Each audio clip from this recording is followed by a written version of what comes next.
you knew. We're getting going now, aren't we? We're getting going now. Came back to this country and haven't things changed here? I thought they'd caught me out, you know, they've changed all colour of police cars, have you noticed? Privet green they've got them now. Privet green, I'm coming up M1 and a forest past me. Pull me in, two of them got out. I said, who are you? He said, special branch. He said, nothing to worry about, it's just a spot check. I said, well, you're dead unlucky, all I've got is a couple of warts. He said, oh, don't be so cheeky. Has this car got an MOT? I said, no, we'll have a flask of tea, my radiator leaks. And this is the last time. Is this car licensed? I said, yes, but we don't open till 5:30, bugger off. He had me. He had me just the same, but I don't, well, I just plead ignorance. It's quite easy in my case, you know. Right, isn't it? You getting it all down here? Very easy. Very easy. It's a good lad. Tell you what, if they had a tax on brains, you'd get a rebate. Oh. There remains an alcoholic who does not wish to remain anonymous. I will carry on, unperturbed. Has anybody been to Wales? Lovely place is Wales, isn't it? I'm in Wales, in this little village, high up in the valleys. Market day in Abergavenny. You've heard all of Abergavenny, haven't you? Two old dears, one's just a little bit deaf and the other one are talking. And one of them says, have you seen the new vicar? Pardon? Have you seen the new vicar? Eh? The new vicar, have you seen him? All right, lovely fella. He shouts a lot. Eh? He shouts a lot. Pardon? Balls like a bull. Has he? Because they always get everything wrong road round down there, don't they? Eh? I goes looking for digs. Oh. Have you ever tried getting digs somewhere in a foreign land where everybody's going, look, look. I pulled into this garage, there's a 15-year-old lad at garage. I said, check me tyres, will you? He said, you've got 4.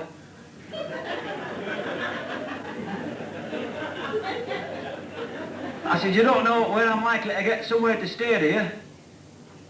This idiot can try down road down there. There's a woman takes lodgers in, so I goes and knocks on this door. I said, have you got room for a nice, clean, living, respectable young man? She said, well, is he coming later? I said, no, it's me. Oh, she said, well, I've only one room, but there's a fella in there, nobody will sleep with, he snores like mad. I said, he won't bother me. Sleep to hurricanes, anything, mate. Well, she said, nobody else has been. I said, leave it to me. Right, in I goes. Gets up next morning, fighting fit. She said, how did you sleep? I said, lovely. She said, didn't you disturb you? I said, no. However not. Oh, I said, it were easy. Got into the bedroom, walked over to him, gave him a kiss, patted his arse, and he couldn't sleep for watching me.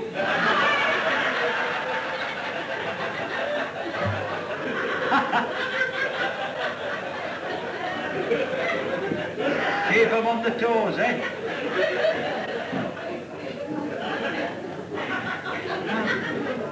Go on, have a good laugh. Go on, now, that's it. I eventually got fixed up. I was to this deserted farmhouse, right deserted farmhouse it was. Knocks on this door, farmer comes at the door. I said, I'm looking for somewhere to sleep. He said, well, I've nowhere here.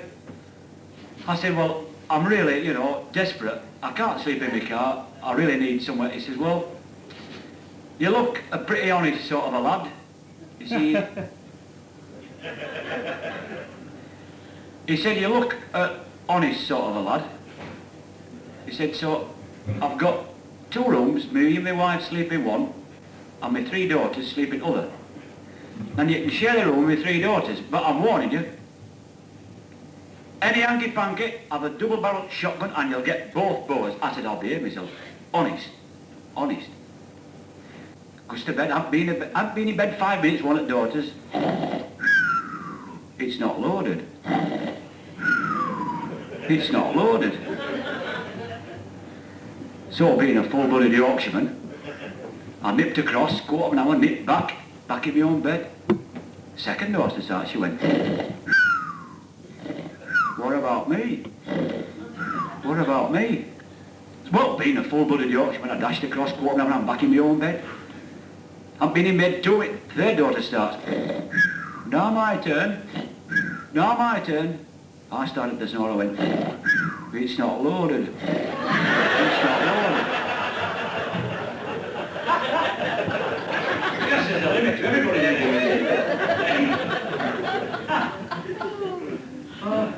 but I've travelled a fair bit, mind you. He'll guarantee this, you see, because when you're like me, you've got to travel a fair bit, you know.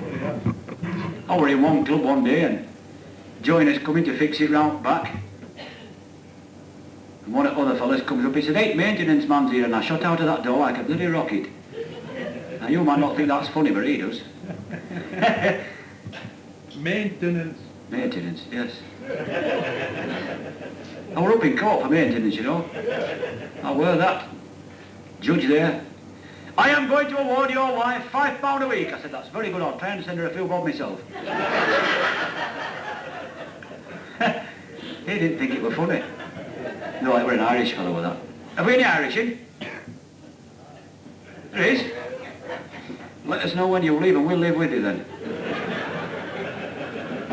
It's all right laughing. You're all right, love, you're safe. You're right, we're going to let it know. I'll talk a bit slow for him at the back though. There's this Irish fella walking down the street, door under his arm. Meets his wife. His wife says, where are you going with that door? He says, I'm taking it down at Joiners to get an inch planed off the bottom. It jams. She said, well, how am I going to get in? He said, I've left the window open. You're out of that, will you? Oh. Two Irish fellas going for a job. Goes up to the foreman, 7'12". This eye. Pat and Mick. Pat goes up to him, he says, I want a job, sir. He said, certainly, what's your name? He said, Pat. He goes, bang, and he laid him out. When he come to, he said, what was that for, sir? He said, you ruined a good Irish name. Your name is Patrick, isn't it? Yes, sir, yes, sir, yes, sir, it is. Patrick, sir, Patrick, sir. And he goes to Mick, he says, now what's your name? He says, Mickrick, sir, sir.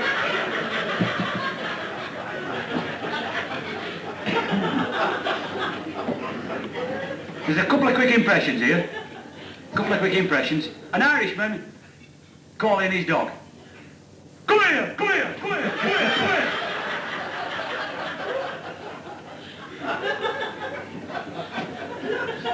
Or here's an impression of an Irish cockerel.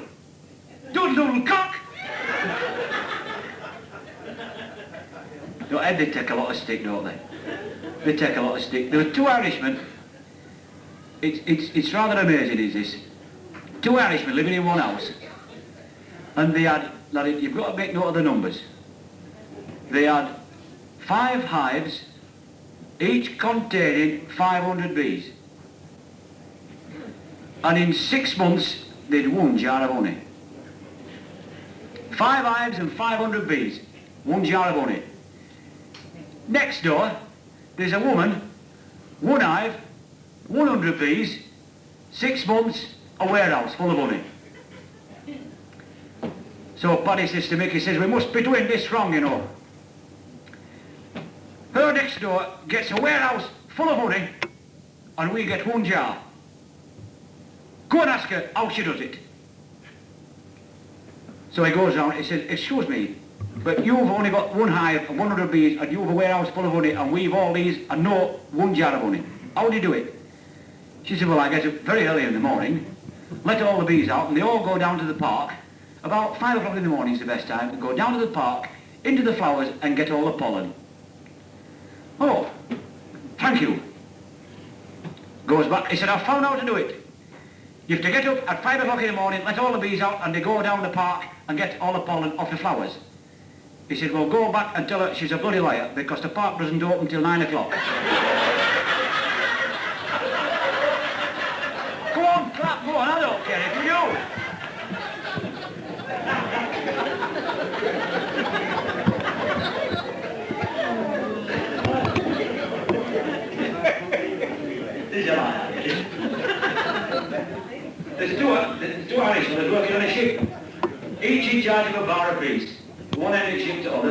Pat in one bar, there's Mick in other.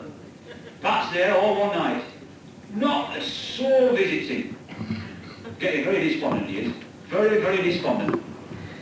He thinks, I'll go and see what Mick's doing. They must be all with Mick. So he walks the length of the ship, goes into Mick's bar. There's nobody in Mick's bar. He says, where is everybody, Mick? He says, I've no idea. I thought he was with you. He said, but on second thoughts, I think they'll be listening to the band. He says, what band? He said, it gave it out over the tannoy, a band on ship.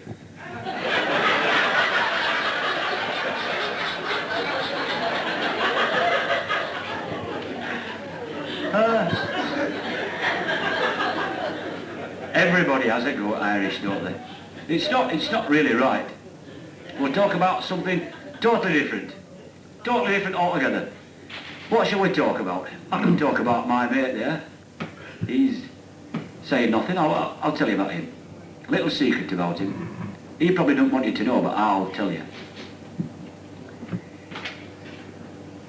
He has a home for sick animals. He looks after sick animals. He donates money to sick animals. Mind you, don't know they're sick when he backs them.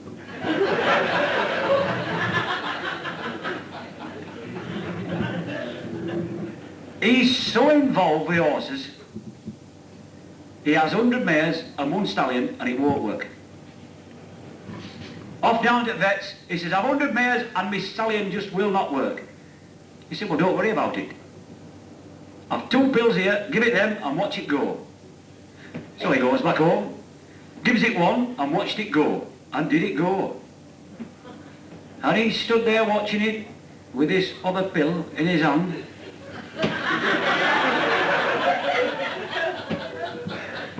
Watching and thinking, and if that's done that for us, what's that one going to do for me? He takes it. His wife thought she married somebody else and sorted out for other women in Halifax. He goes to bed that night and he gets up in the morning and his face is getting longer and longer and longer.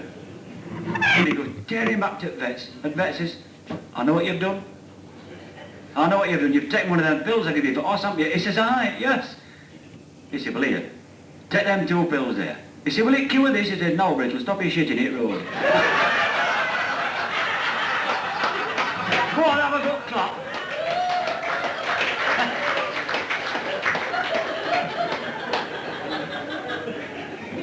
Yeah, we're all having a good laugh now, we're all having a right good laugh. I'll tell you what, we'll have a bit of music a bit later on, but I'll tell you a little tale, and this is true, is this? Who's supplying your music? Eh? Who's supplying your music? Well, the last time I saw one of these things, there were a monkey on it, so what you fixed for Spec and Spot? It's a good organ, is that, isn't it? Is it a new one? No. What's that vacuum cleaner at back for? Is that to work organ or organist? Rubbish. Hey? Straight rubbish, turns off. Is it?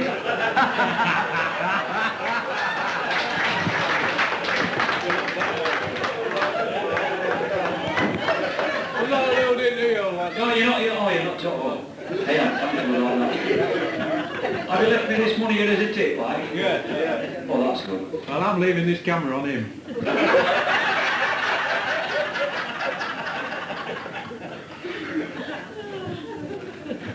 Do you want me to fetch your microphone down? Eh? No more, man. Mind the word, but you know. Have you got me now? Have you got me? Last time I got it for 10 now.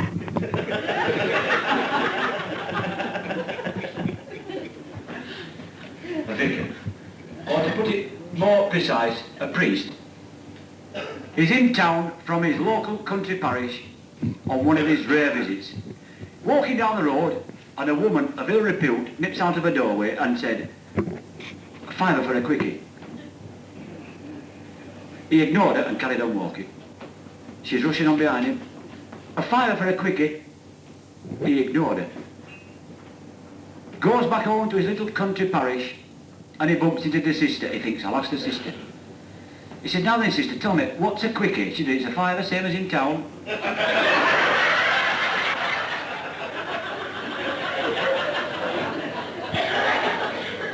You don't mess about with it. Ladies and gentlemen, we've had a little bit of fun, but just before I go off this first spot, I would just like to inform you of this club. Do you know anything about its history? Yes. Do you know anything about its history? Yes. I will.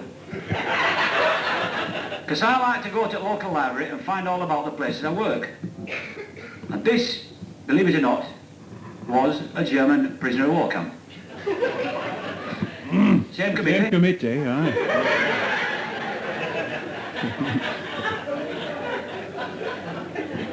And come the time it got 1945, they kicked them all out. Get home, all these Germans, get home. And one of them, with that bitter about being cooped up in here, he shot into the fair city of Bingley and he grabbed the virginal maiden. In Bingley?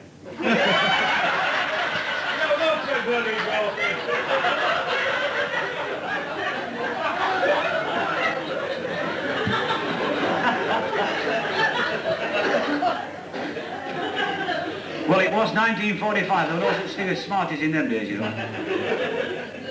And he grabbed her, and he ravished her, and he savaged her, and he did all kinds of wonderful things to her.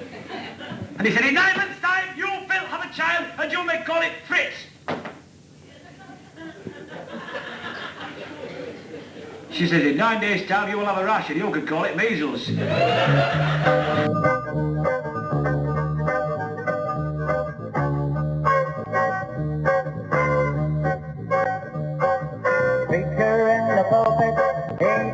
With all his might, sing glory, hallelujah, with the folks all in a fright. Well, you might think it's dead, but I'm coming down the aisle. But it's only our poor preacher boy got to put in on his style. Putting on the agony, putting on the style. That's what all the young folks are doing all the while. As I look around me, I'm sometimes at to smile.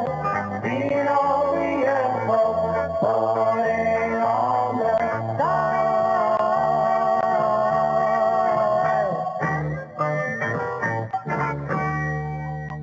And I'll see you in about 5 minutes. Now's the time to clap. Thank you. Thank you.